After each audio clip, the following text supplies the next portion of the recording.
अब हम समझ चुके हैं कि कोण क्या होते हैं, तो चलिए थोड़ी सी बातचीत इस बारे में कर लेते हैं कि कोणों को मापा कैसे जाए। आप यहाँ पर देख पा रहे हैं कि हमारे पास दो कोण हैं, कोण XYZ और कोण BAC। हम यहाँ से देख सकते हैं कि कोण XYZ ज्यादा खुला हुआ है कोण BAC की तुलना में। तो आप अंदाजा लगा सकते होंगे कि जो कोण ज्यादा खुला हुआ होगा उसका माप भी ज्यादा होना चाहिए। और जी हाँ, ये बिल्कुल ठीक है, लेकिन हमें ये नहीं कहना कि कौन सा कोण ज्यादा खुला है या कौन सा ज्यादा बंद है।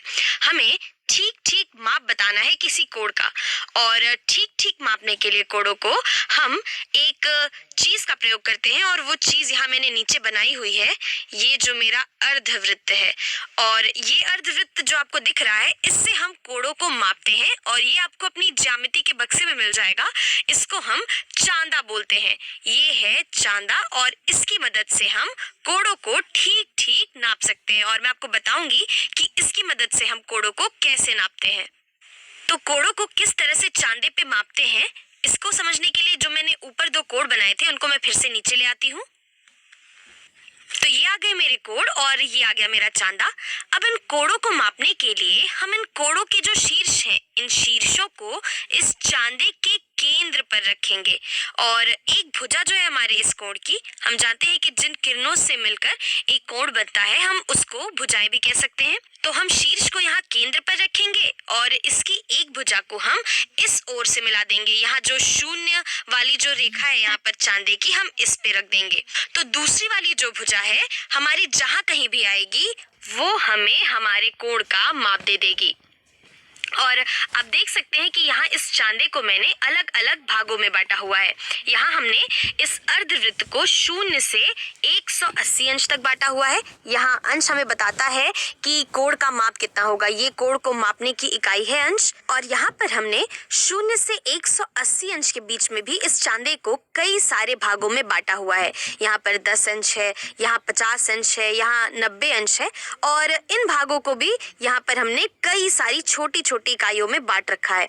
तो चलिए अब इस चांदे की मदद से हम अपने इन कोणों को मापने की कोशिश करते हैं और देखते हैं कि क्या वाकई ये वाला कोण बड़ा है हमारे इस वाले कोण से।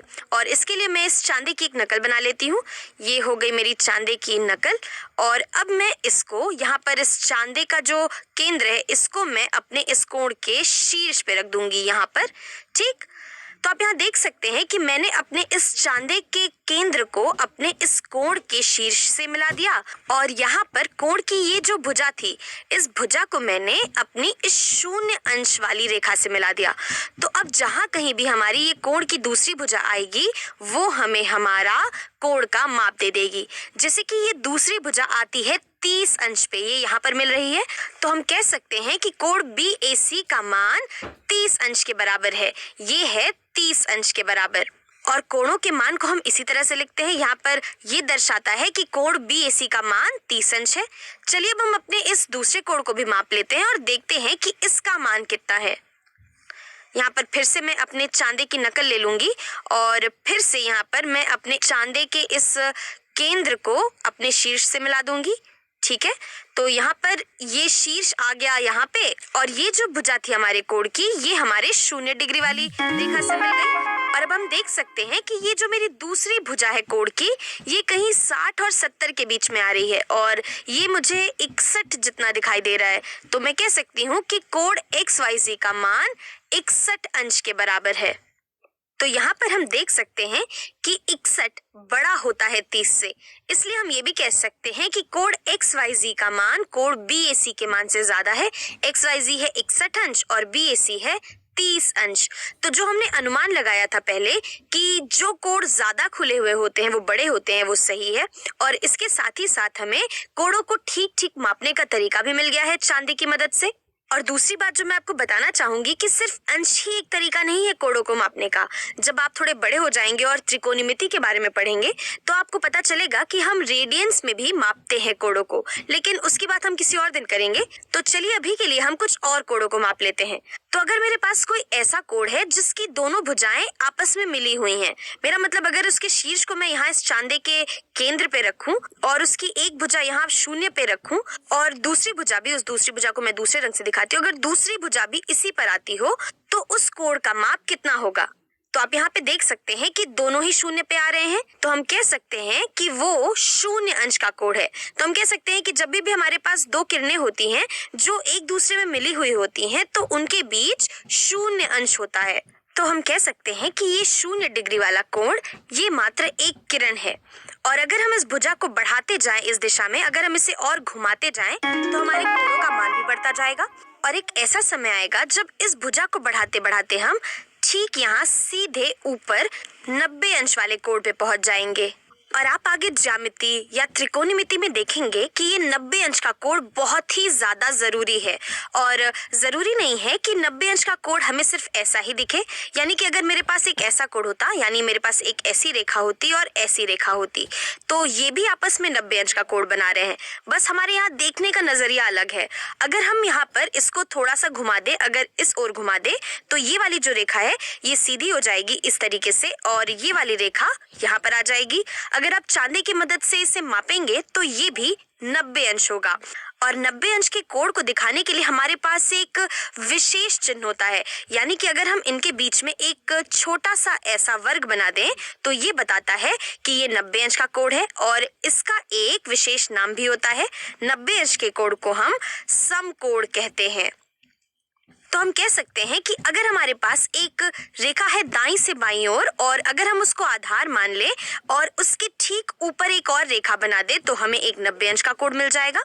और अगर हम अपनी इस किरण को फिर से घुमाना शुरू करें इस ओर और इसको घुमाते घुमाते हम अगर कहीं यहाँ पर पहुंच जाएंगे 180 अंश पे, तो हम देख सकते हैं कि यहाँ पर हमारी ये दोनों किरणें ठीक उल्टी दिशा में जा रही हैं। और यहाँ पर अगर हमने अपना शीर्ष y रखा होता और ये हमारी किरण x होती और ये हमारी किरण z होती, तो हम देख सकते हैं कि x, y और z ये तीनों ही एक रेखा पर आ रही हैं। तो अगर हमें 180 अंश मिलता है दो किरणों के बीच में, तो हम कह सकते हैं कि वो एक रेखा बना रही हैं। और अगर अब हम फिर से YZ को घुमाते घुमाते वापस से X पे पहुंच जाते तो हम कह सकते थे कि हमारी किरण ने कुल 360 अंश की दूरी तय करी है वापस से इस किरण में पहुंचने के लिए। और अब मैं आपको एक आध और चीजें बताना चाहूंगी, हालांकि वो हम आगे पढ़ेंगे, लेकिन फिर भी चलिए देख लेते हैं। अगर मेरे पास कोई कोण है जिसका मान 90 अंश से कम होता है तो हम उसे न्यून कोण कहते हैं।